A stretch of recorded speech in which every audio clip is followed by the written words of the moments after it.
The whole thing's very crazy. I mean, the media is incredibly partisan. I mean, they're not, almost all the media is, left shifted. It's kind of weird. If you talk to somebody who gets all their information from what I call legacy media, they're living in a different world than if they, say, are listening to, a podcast or are getting news from X. It's kind of wild. Like, it is very wild. Like you talked, it's like they're living in an alternate reality. Oh, there's a lot of people that I talk to that I have to go, where did you hear that? Yeah.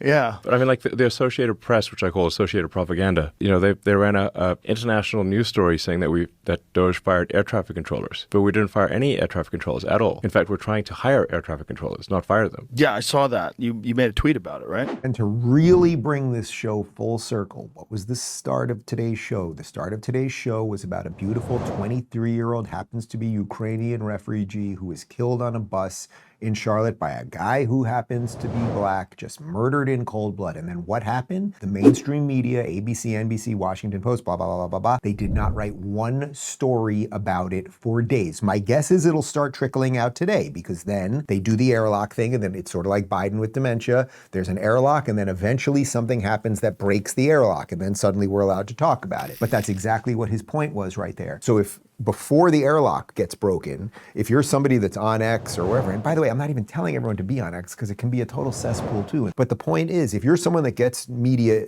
in a new way, in a newish way, versus you're someone who just gets it in the old way, you will now believe two completely different things.